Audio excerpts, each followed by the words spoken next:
Hello दोस्तों, राधे राधे। आज मैं डीएलएड सेकंड सेमेस्टर में हिंदी की क्लास लूँगी, जिसमें मैं अति लघु उत्तरीय प्रश्न कराऊंगी। ठीक है। इससे पहले मैं अति लघु उत्तरीय प्रश्न जो प्रीवियस ईयर में जितने प्रश्न आए हैं मैं करा चुकी हूँ, बहुविकल्पी भी करा चुकी हूँ।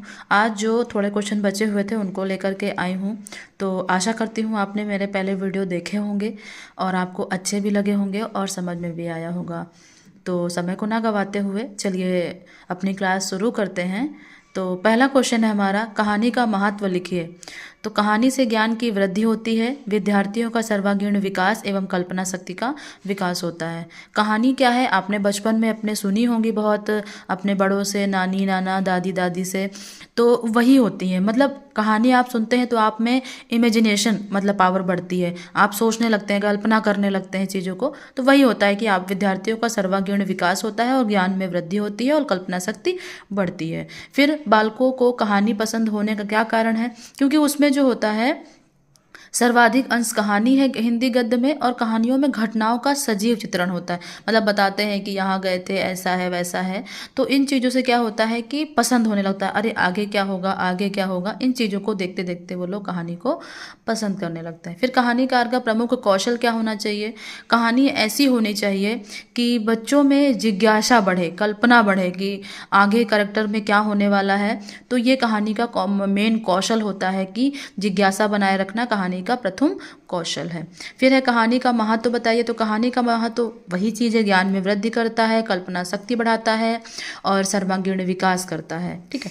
फिर लोक कथा से क्या लाभ हो सकता है, लोक कथा के माध्यम से बच्चों के मस्तिष्क में धार्मिक तथा शिक्षाप्रद भावनाएं उत्पन्न की जा सकती हैं। लोक कथा मतलब जो लोक कथाएं होती हैं, लोगों के द्वारा बताई जाती हैं, वो लोक कथाएं होती हैं। ठीक है। फिर मौखिक शिक्षण कितने प्रकार का होता है, 2 प्रकार का होता है।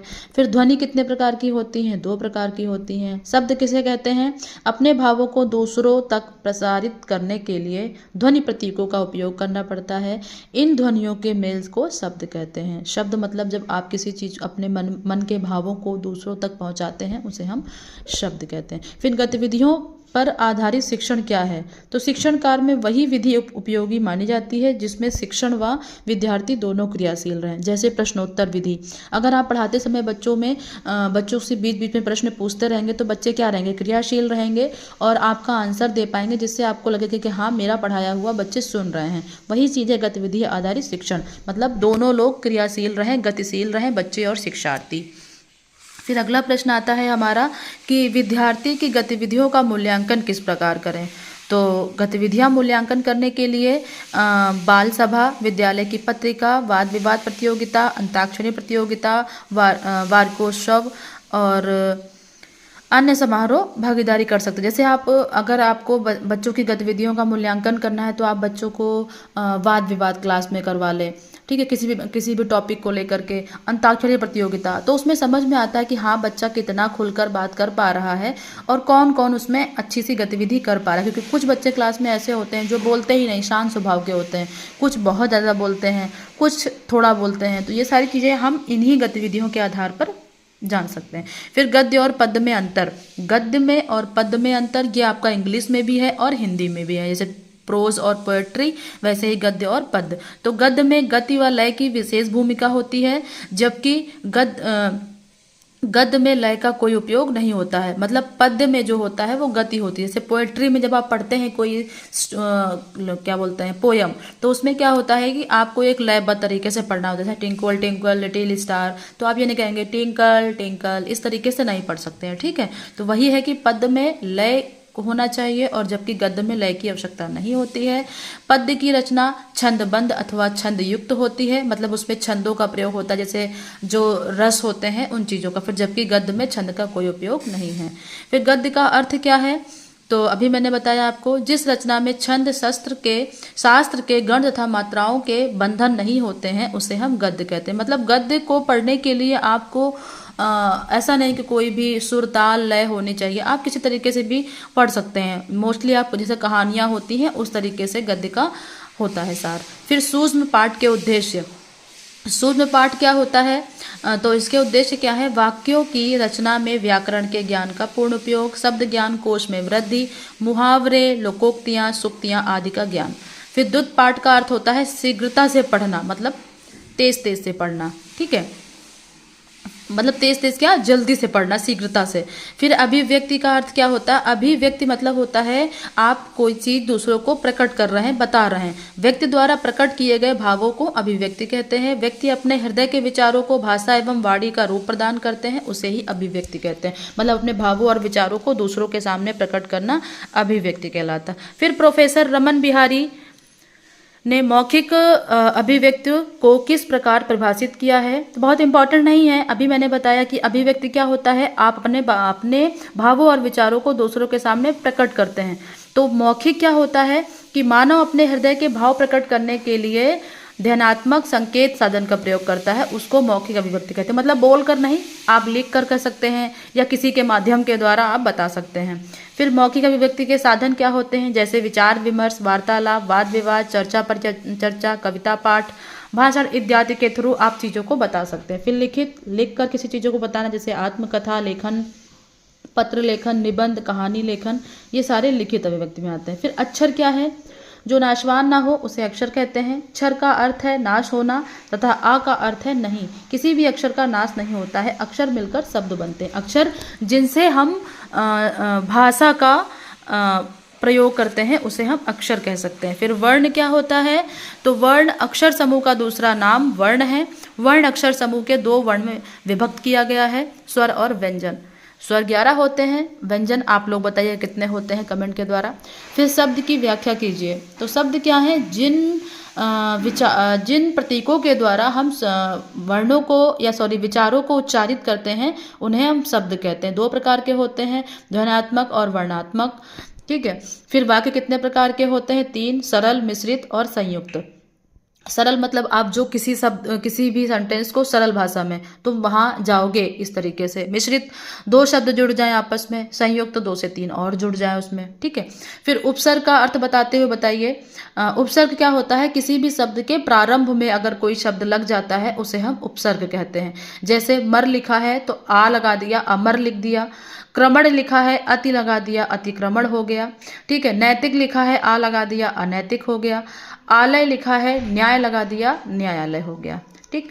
सेम इसका उल्टा प्रत्यय होता है, किसी शब्द के अंत में कोई शब्द लगा देना तो उसका अर्थ अलग हो जाता है, उसे हम प्रत्यय कहते हैं। जैसे आहट है तो आहट में शब्द लगा दीजिए हट, या कावाहट है तो कड़वाहट हो जाएगा, इस तरीके से शब्द हो जाएंगे। फिर समासिक पद किसे कहते हैं, 2 या 2 से अधिक शब्दों के परस्पर मिलकर एक शब्द बनाते हैं, उसे हम समास कहते हैं या समासिक कहते हैं। जैसे चाय और नाश्ता, रोजी रोटी, पढ़ाई लिखाई, ठीक है। समास भी यही होता है, 2 या 2 से अधिक शब्दों से मिलने से परस्पर जिस शब्द का अर्थ बनता है उसे हम समास कहते हैं। समास कितने प्रकार के होते हैं, 6 प्रकार के होते हैं। वैसे आपके इसमें डीएलएड में 4 प्रकार के दिए हैं, अव्ययी भाव, तत्पुरुष समास, द्वंद्व समास और बहुव्रीहि समास, ठीक है। उसके बाद आता है संज्ञा का अर्थ एवं भेद बताइए। तो संज्ञा वे शब्द जिनसे व्यक्ति, जाति, स्थान, भाव, ठीक है, वस्तु, ज्ञान होता है, उसे संज्ञा कहते हैं। संज्ञा 3 प्रकार की है, व्यक्तिवाचक, जातिवाचक, भाववाचक, ठीक है।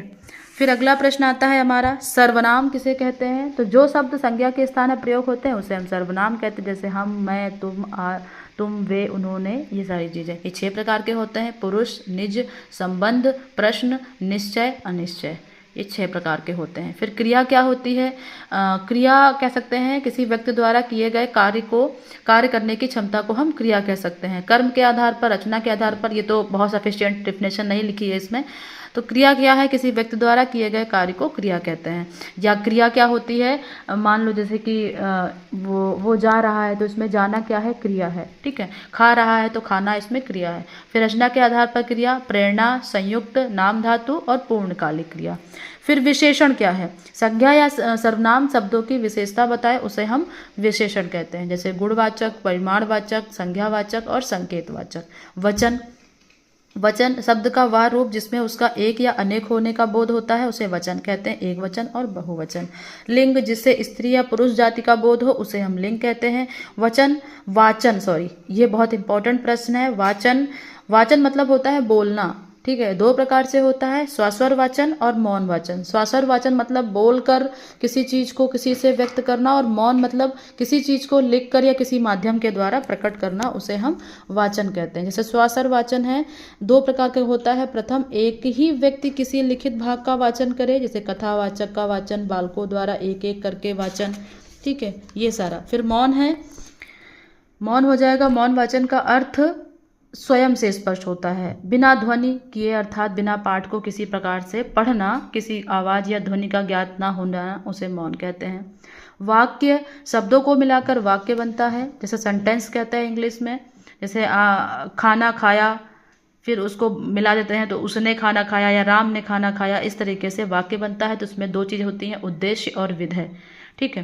फिर पद क्रम क्या होता है, शब्दों को सही क्रम से लगाकर वाक्य बनाने को पद क्रम कहते हैं। शब्द को अगर सही तरीके से आप नहीं लगाएंगे, अरेंज करेंगे, तो हमारा जो सेंटेंस है वो सही से नहीं बन पाएगा और उसका अर्थ प्रकट नहीं होगा, ठीक है। फिर संयुक्त वाक्य किसे कहते हैं, जब दो या दो से अधिक स्वतंत्र रूप से वाक्य जुड़ जाते हैं, उसे हम संयुक्त कहते हैं। मिश्रित वाक्य में एक मुख्य उपवाक्य तथा एक या अधिक उपवाक्य हो, मिश्रित कहते हैं। जैसे डॉक्टर ने कहा कि एक से प्रतिदिन खाना चाहिए, तो डॉक्टर ने कहा, ये अलग हो जाएगा, की जुड़ गया तो उसमें मिश्रित हो गया। फिर व्योम का विलोम होता है, निव्योम या अव्यू। फिर मैंने कहा होगा, वाक्य किस प्रकार का है, संदेह, मतलब कंफर्म नहीं हो पा रहा, उसने कहा ही होगा। फिर उन्मेष में उपसर्ग का प्रयोग कीजिए, तो उपसर्ग इसमें उत लग जाएगा, उन्मेष, ठीक है। जिसके हृदय में चक्र हो, चक्रपाणी, चक्रधारी, ये हो जाएगा, ठीक है। फिर जिसके पास तुरंत सोच की शक्ति हो, तो प्रति उत्पन्नमति, ये हो जाएगा। फिर वीर रस का स्थायी भाव उत्साह होता है। कंघी का तत्सम कंक तिया या कड़क कड़कती। फिर पर्वत के ऊपर की समतल भूमि क्या कहलाती है, अधित्यापका, ठीक है। तो ये हमारे आज के इतने सारे प्रश्न हो गए हैं, जिसमें आपको मैंने हिंदी के सारे प्रश्न करा दिए हैं। कुछ थोड़े बहुत बचे हैं जिसमें एक एक प्रश्न एक एक लाइन के हैं, जैसे कह सकते हैं बहुवचन या पर्यायवाची शब्द, इस तरीके के विलोम शब्द। तो ये तो अपने आप से आप पढ़ लीजिएगा, जितने आपके बुक में दे रखे हैं, और उसको तैयार कर लीजिएगा, बहुत इनफ हो जाएगा, ठीक है। अगर आपको वीडियो अच्छी लगी हो तो एक लाइक कर दीजिए, चैनल को सब्सक्राइब कर दीजिए और वीडियो को अपने दोस्तों में शेयर कर दीजिए। धन्यवाद।